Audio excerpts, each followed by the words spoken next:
Yay, it's nail day, y'all. Y'all ready for the spooky story?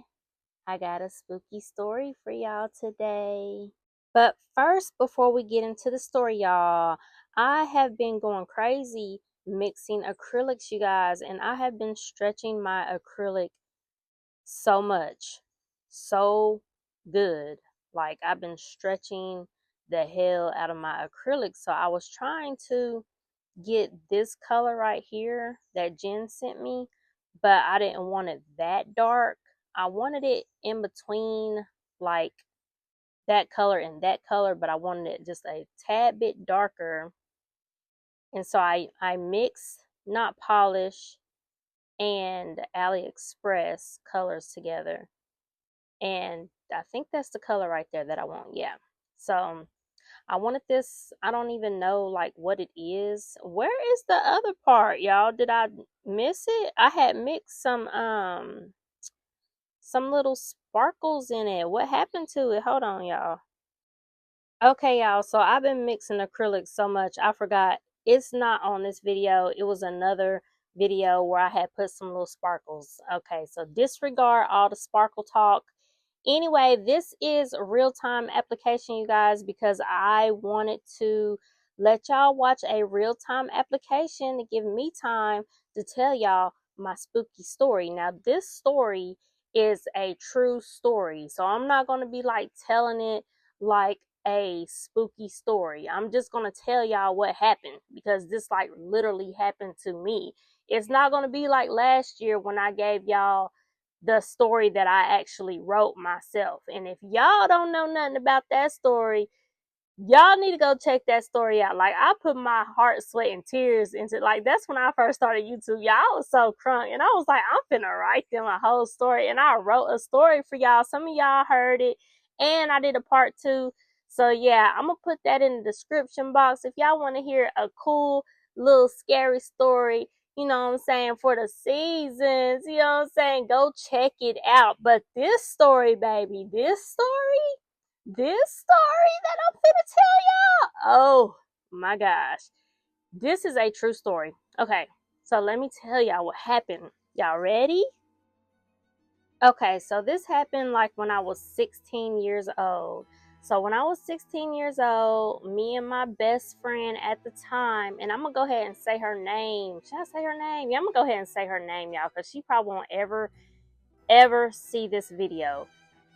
Ever. Like, so, and if she did, like, she wouldn't even care.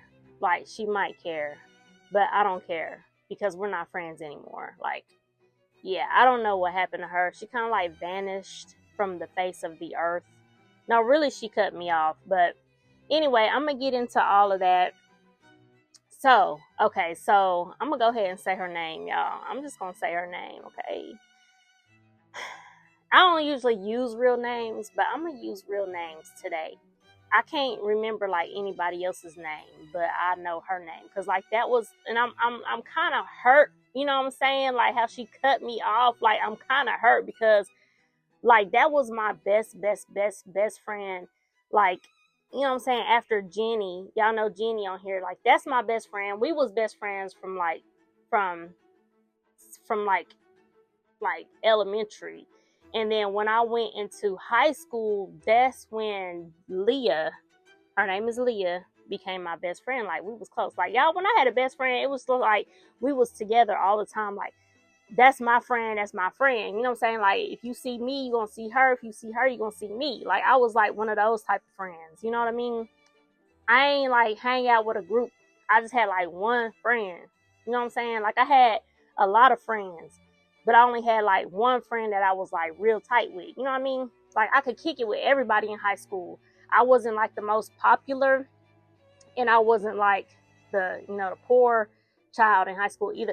Like I was just like in the middle right there, like where I could kick it with the most popular people, I could kick it with the middle class people, and if I wanted to talk to the stinky kids too, I could talk to them too. You know what I'm saying?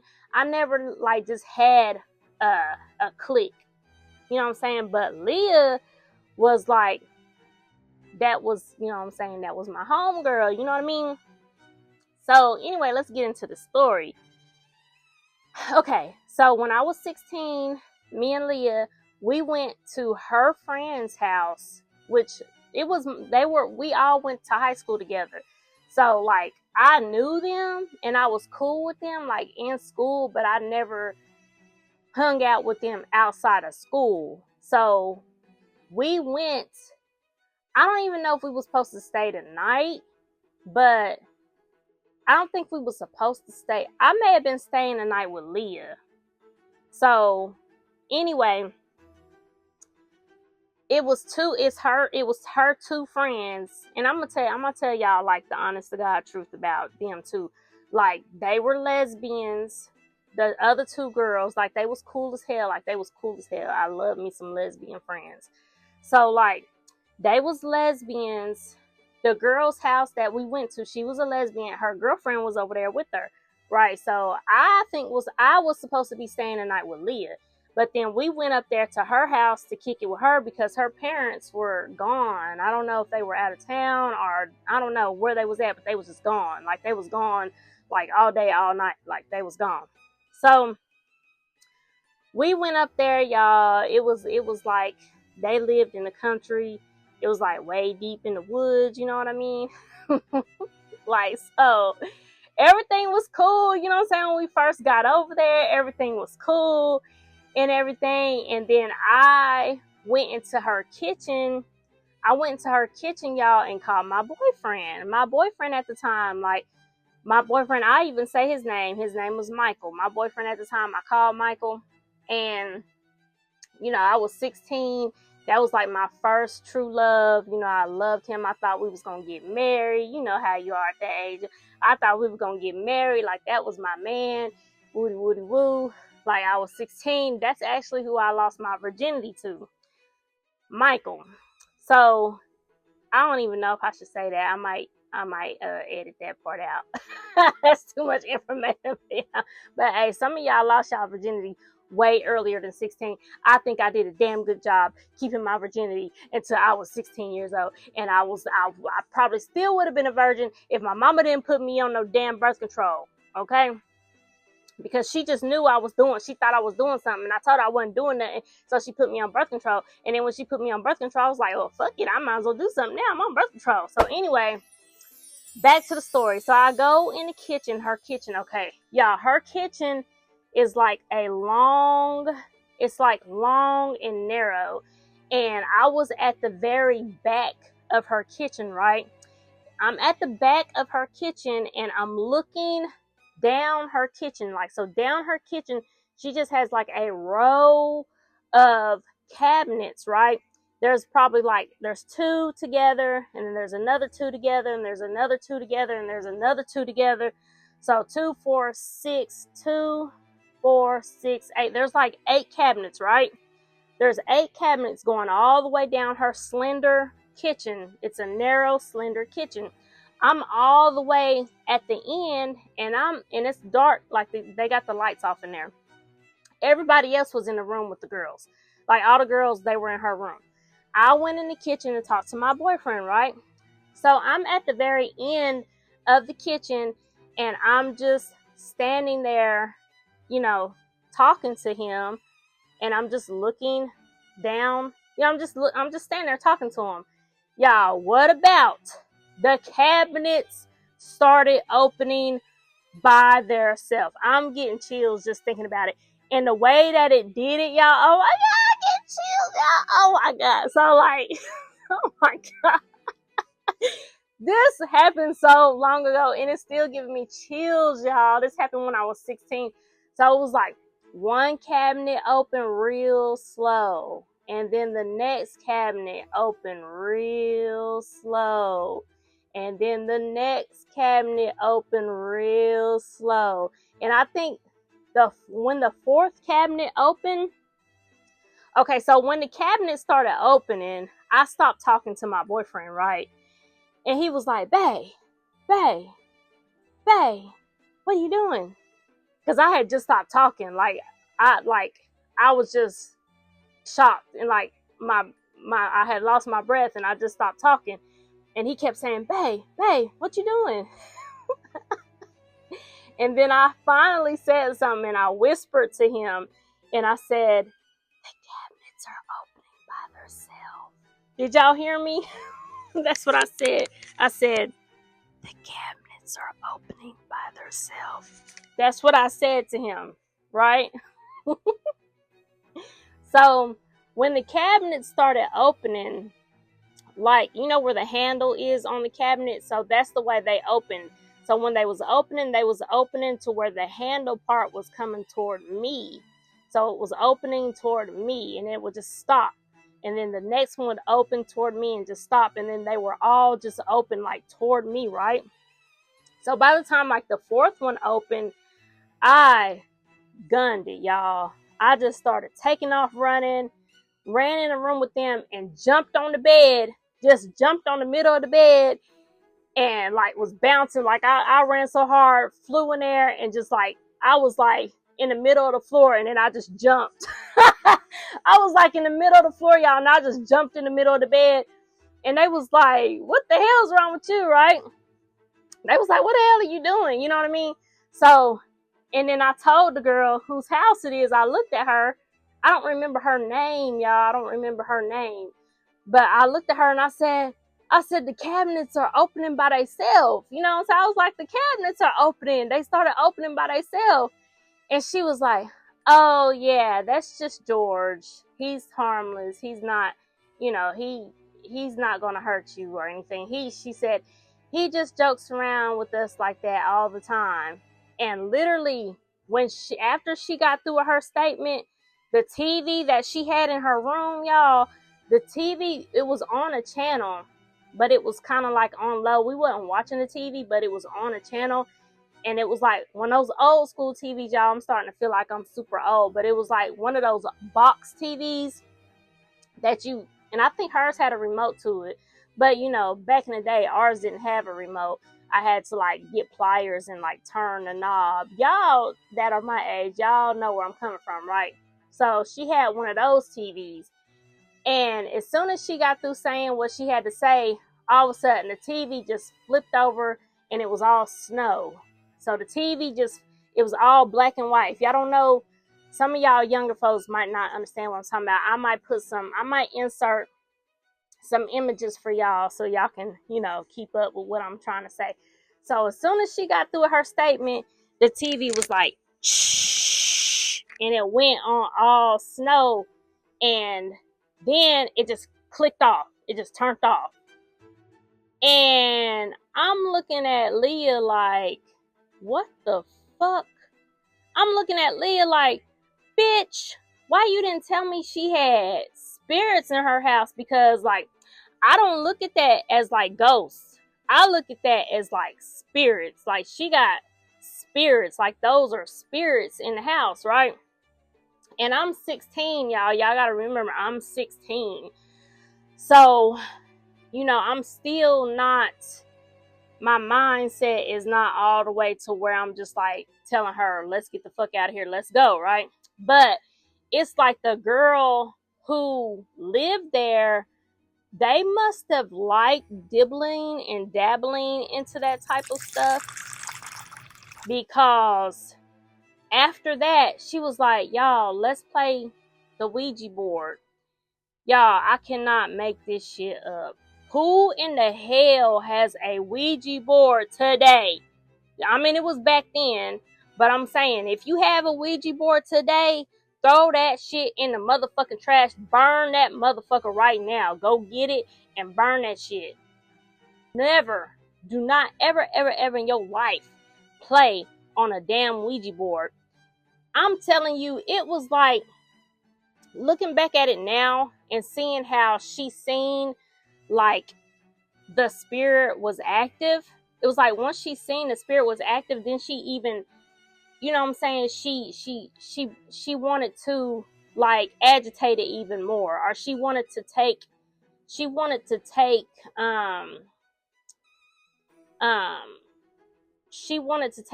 like, what am I trying to say, y'all? She wanted to basically take advantage of the situation, knowing that the spirit was active, right? So she literally went and lit candles We sat in her living room, y'all, in a circle. She lit candles, and we sat in her living room. It was 4 of us. It was her, her girlfriend, and me and Leah. And she got the Ouija board out, y'all. And she was like, okay, so we're going to go around in a circle.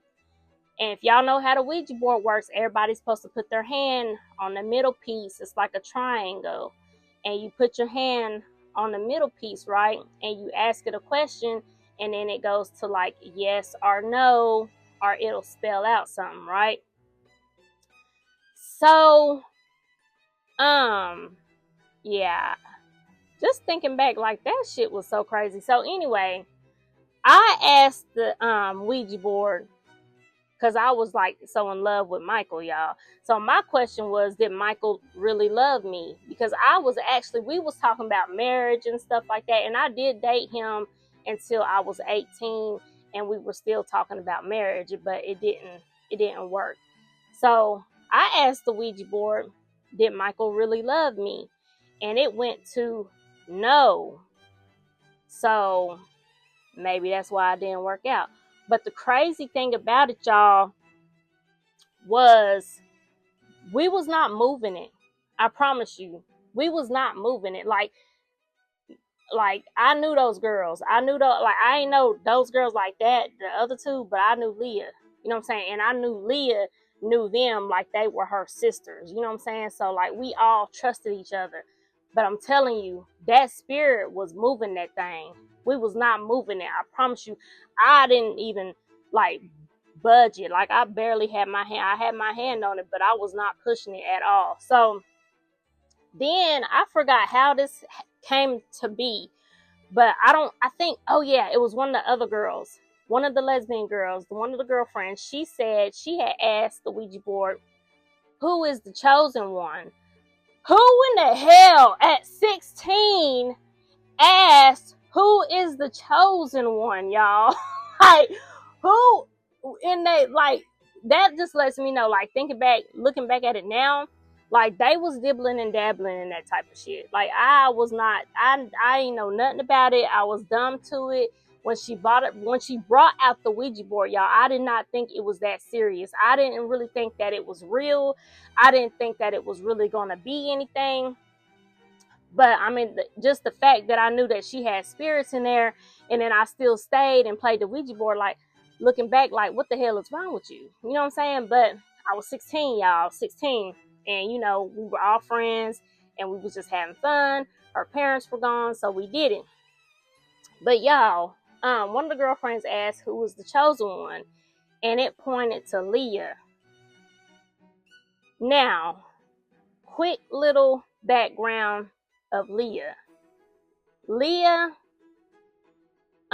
did not grow up to be the best, the sharpest knife in the case, or the brightest cookie in the cookie jar. I don't even know how to say it. But anyway, long story short, Leah got hooked on heroin. Leah was severely addicted to drugs. She got so addicted to heroin that she was shooting up with a needle, and like so bad, like to where her arms and stuff were just I guess the veins were, she collapsed them to where she started having to shoot up in between her toes.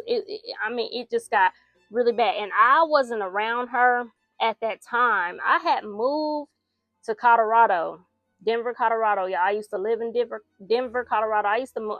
I moved around a lot in my lifetime.